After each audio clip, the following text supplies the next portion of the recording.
Rabbi Meir Kahane, 1932 to 1990. His heart beat in defense of his fellow Jews everywhere. Yet few men in history were the focus of such calumny, vehemence, vitriol, splenic invective, and irrational hatred. It took a great soul to survive such tremendous adversities and pressures. Kahane had a powerful intellect, was a perspicacious analyst of current events, and a potent seer of future ones, having forewarned of the intifadas and worse yet to come long ago. The sheer volume of his writings was prodigious, and he lectured and debated tirelessly. He had great love of Torah and the Jewish people, literally having given his life to help Jews everywhere. Sephardi Chief Rabbi Mordechai Eliyahu said that, quote, Kahane represented the true spirit of Tanakh Judaism, and that he was a Gilgul, a reincarnation of a biblical warrior who knew no fear.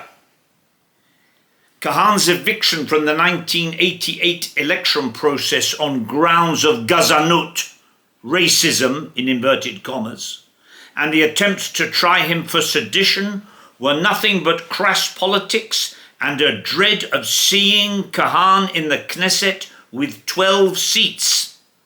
He sometimes wrote with anger, but his cause was nothing less than the survival of a Jewish Israel. His chastisements were unfortunately not taken in their proper context. His medicine may have been too strong for some to take, but its mere presence, even on the shelf, served an important purpose. Rabbi Meir Kahane and his son Binyamin Zev Kahane deserve credit for making otherwise complacent Jews aware of some uncomfortable facts. As it says in Yeshaya 57, Hatzadik oved ve'ein ish sam alev, ve'anshrei chesed ve'esofim ve'ein mevin, ki mipnei hara ne'esof hatzadik. The righteous man perishes, and no one lays it to heart.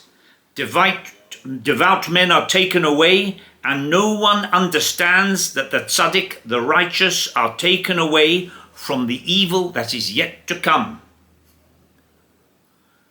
Whether one calls it a disengagement, a deportation, an eviction, a pogrom, or an ethnic cleansing, Ariel Sharon's forced hitnatkut of 10,000 Jews by other Jews in front of a gloating world media in 2005, and the handing over of their bulldozed God-given homes and enterprises to their enemies, dealt a body blow to the morale and abiding land-centered faith of the people of Israel, installing Hamas, who went on to be able to reach all of Israel with their rockets. As foretold in Zephaniah 2, Ki Aza Azuva Tzihye va'Ashkelon l'shmoma, Ashdod b'tzoharaim yigrashuha ve'ekron ta'aker. Gaza will be forsaken, Ashkelon made desolate, Ashdod driven out at noonday, and Ekron uprooted. Ariel Sharon, 1928 to 2014, was raised on a radical left-wing moshav of Subbotnik, Sabbatarian ancestry, and claims have been made that Sharon may not even have been halachically a Jew. He was renowned for his brutality against Etzel fighters during the Saison, already in the 1940s, brutality against fellow Jews. Already back in 1977, even whilst Sharon was the darling of the settlers in Gaza, Judea and Samaria, Meir Kahane warned, quote, do not trust Sharon. He will betray you. He is a left-wing plant who has been emplaced in the right-wing camp, unquote. And in 1982, Sharon ruthlessly leveled the Jewish Sinai paradise of Yamit. Quoting Professor Paul Eidelberg, the Gaza deportation was a worse Chilul Hashem, a worse profanation of God's name than even the Holocaust. Sharon entered his 8-year coma 6 months to the day after a highly publicized Pulsa Danura, a public lashes of fire curse ceremony in Rosh Pina, whose wording was, quote, "Upon Ariel, the son of Vera of the family Scheinemann, we request permission to call on the celestials and to seek that the angels of destruction draw out the sword against this Rosha, that they should not show him mercy nor forgive his sins, and that all his good deeds should be forgotten. Kol tzidkaso asher asa lo sizacharna. All the righteousness which he did should not be remembered." Yecheskel 18. Powerful words. "And also on the sinners that are his accomplices. As it says, Yismach tzadik ki chozon nokom pa'amav yirchatz badam rosha. The righteous will rejoice when he sees vengeance. He will wash his feet in the blood of the wicked. Tehillim 58. For his having betrayed his brothers and for attempting to hand over to our enemies, the Bnei Yishmael, the land of Israel. May the anger of the Lord be strengthened against him." Unquote. Despite their previous heroism, self-sacrifice and good deeds, some men wreak such damage to Jewish property and spirit that they lose everything and end up getting no credit, it being the way of Hashem that their name not even be remembered in Olam Haba, in the afterlife. Menachem Begin, 1913-1992, spoke an excellent near-biblical Hebrew. He had great Ahavas Yisrael and had empathy for the Torah observant, as a result of the time that he was forced to spend hiding in yeshivas during his Irgun days, hiding from the British. If not for Begin's no-compromise attitude, as displayed in the King David Hotel bombing, the Officers' Club bombing, the night of the beatings, the Akka prison break, the Sergeant's affair, and many other attacks, the British would never ever have left the Holy Land, and we today would still be in British-mandated Palestine. A case can even be made that Menachem Begin was responsible for hastening the end of the British Empire. When those in India, Malaya, Burma, Ceylon, Cyprus, Uganda, Sudan, Kenya, Nigeria, Jamaica, etc., the British Empire, saw how a handful of Jewish fighters had forced the withdrawal of the mighty British, they were emboldened to follow likewise and seek independence, thanks to Menachem Begin. However, Begin was the first Israeli prime minister to use the word Palestinians, something that his Labour Party predecessors, Ben-Gurion, Moshe Sharet, Levi Eshkol, Golda Meir and Yitzhak Rabin had studiously avoided. Begin thereby paved the way for the Oslo disaster. It is alleged that at Camp David, Begin was deliberately drugged by the Americans to the point of compliance, to comply with Jimmy Carter. He later had great remorse over having ceded Sinai for a piece of paper, and in particular for the 1982 bulldozing of Yamit by Ariel Sharon, which today would have become a paradisiacal second Tel Aviv. This retreat, together with his snatching of defeat from the jaws of victory, also in the year 1982, when, contrary to the urgings of the Lubavitcher Rebbe, he actually allowed Yasser Arafat and his trapped 14,000 PLO terrorists to escape from Beirut in good order intact. And these are the two main blots on Menachem Begin's legacy. The outrageous canard by Joe Biden likening Donald Trump to Joseph Goebbels brings to mind the statement of Rabbi Avigdor Miller in February 1984, when Reagan was seeking re-election. Quote, from tape 495, Rabbi Avigdor Miller. "And now Reagan is up for re-election. Everybody must know it's an ideal to vote for Reagan. Not because we love Reagan so much. I have nothing against him. But we love him because of his opponents. He has such rotten Democrat opponents that we have no choice. Every one of them is mamash a dead rat. A dead rat. They smell like dead rats. Every one of them. They're terrible, his opponents. We have no choice. And we must go out and work and wake up the people and tell them that it's a sakona, even more than in 1980. We have to work hard that Reagan should be re-elected. Not because of Reagan, but just to keep those other fellows out of office, unquote. Reichsminister für Volksaufklärung und Propaganda Dr. Goebbels, 1897 to 1945, the viperous poisoned wolf, almost single-handedly kept World War II going for another 2.5 years by rallying the Nazis with his infamous Total Krieg speech, his total war speech in 1943, at a moment when their morale almost collapsed after the defeat of the Germans at Stalingrad. Together with his strident Deutsche Wochenschau newsreels that gave the German masses the impression that they were winning, even though each victory was taking place closer and closer to the borders of the Third Reich. Goebbels mightily facilitated the Holocaust with 2 films in particular.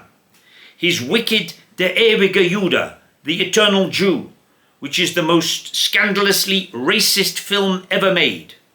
And even more effective at promoting anti-Semitism was his second film, the scurrilous historical drama Jud Sus, Jew Sus, about the martyred 18th century court Jew Sus Oppenheimer.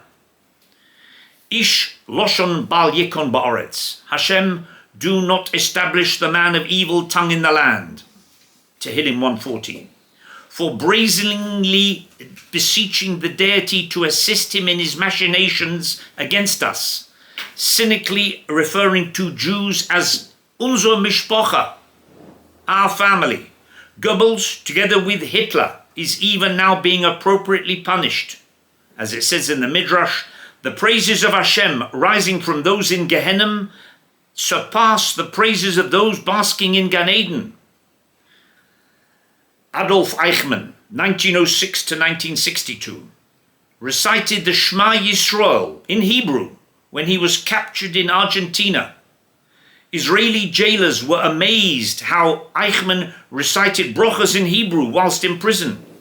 In fact, Eichmann had visited Palestine in 1937 and had had talks with the leaders of the Jewish Agency.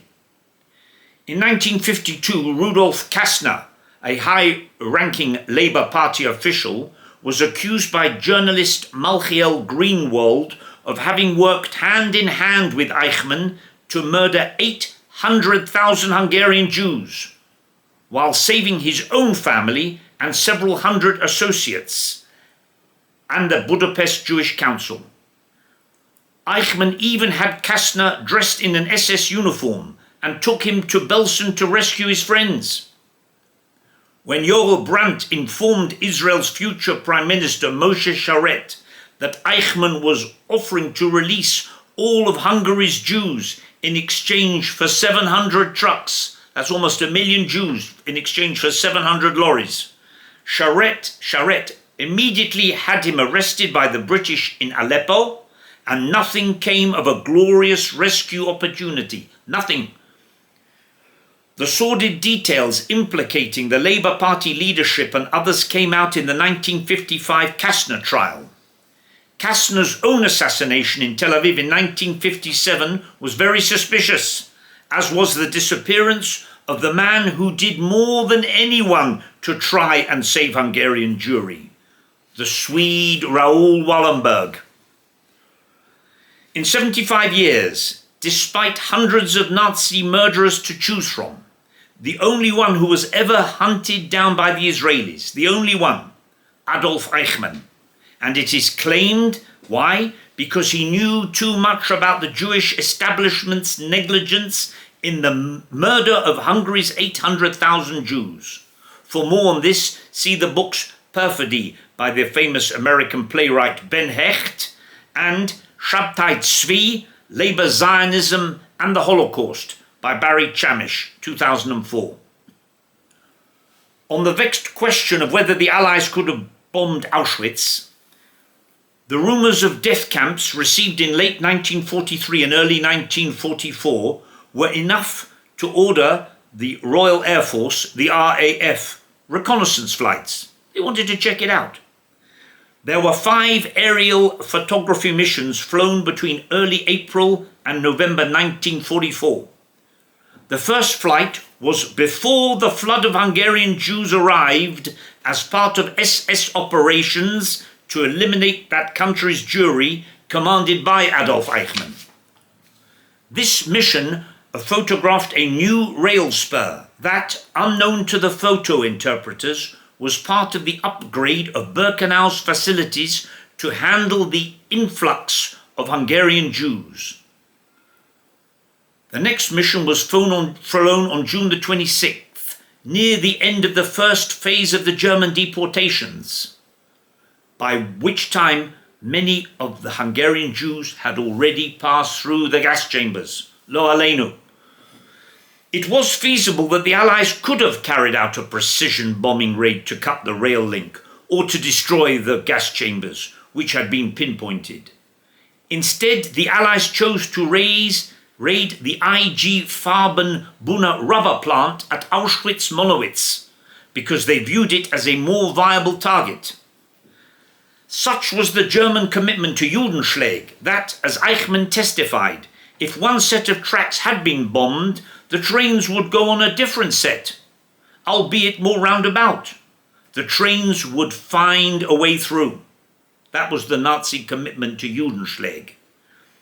However, other German witnesses stated post-war that had the Allies destroyed the rail link, it would have taken months to repair due to the lack of materials. But even if the railway lines had been completely destroyed, the Nazis would have redirected prisoners to other camps via truck for execution, or else they would have sacrificed some of their customary secrecy and installed the mass murder equipment further west, for example to Mauthausen, Buchenwald or Dachau. And from their point of view, why would the Allies bother? It wouldn't have progressed their war effort a single iota. Their war against Germany was not about saving Jews, regardless of the image of World War II that we are presented with today. Mechamas achicha Yaakov tichsech busha v'nichras le'olam. As it says in Ovadia, because of the oppression of your brother Yaakov, you will blanch with shame and be cut off forever. You stood by on the day that foreigners plundered his wealth and aliens entered his gates. You too are like one of them. You should not have stood at the exit point to destroy his refugees. Va'al tiska shrido beyom tzora. You should not have handed over his remnant on the day of disaster. Unquote Ovadia. The head of the RAF Bomber Command, Air Chief Marshal Arthur Bomber Harris, whose motto for his force, paraphrased Ar Novi Hosea chapter 8, Ki ruach yizra'u v'sufoso yiktzoru. The Germans have sown the wind, and now they are going to reap the whirlwind. When interviewed by the Ma'ariv newspaper in 1961, he said, quote, I cannot recall that I ever heard of such a plea to bomb Auschwitz. To the best of my recollection, I never knew of the existence of the German extermination camps until we liberated Bergen-Belsen in 1945. Heard nothing.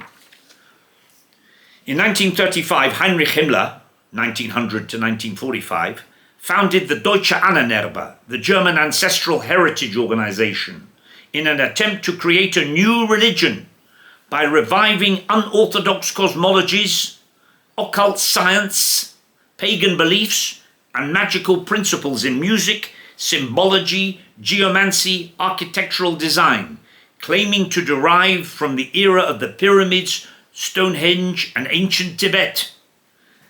As if in a horrific throwback to the time of the genocidal wizards Bilam and Bollock, Himmler's efforts culminated in the fearsome fulfillment of the prophecies of Vayikra 26 and Dvorim 28, with Holocaust victims literally being viewed by Himmler and his acolytes as massed human korbanos, actual human sacrifices in some kind of twisted black magic. In the article, The Master Race and the Chosen People, a look at the Nazi ideology in a Torah light, in the ArtScroll 1978 work, A Path Through the Ashes, it is stated that Nazism arose as an evil mirror image challenge to Judaism. Nazism versus Judaism. The chosen people versus the Herrenvolk.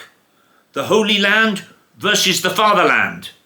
The Moshiach versus the Führer. The Adam Elyon versus the Übermensch. The Adam Blial versus the Untermensch. Hashem Elokim versus the Herrgott. The Chumash versus Mein Kampf. Machias Amalek, the extermination, the genocide of Amalek versus the Endlosung, the final solution, etc. Already 2,000 years ago, the Talmud warned, Germania shel Edom shel male hen yotzin machrivim eskola olam kulo. Should Germania ever sally forth from out of its land, it will destroy the entire world. Gemara Megillah 6. And today, with the German Panzerwaffe, their tank force, just itching to reinvade Russia, this might yet be fulfilled.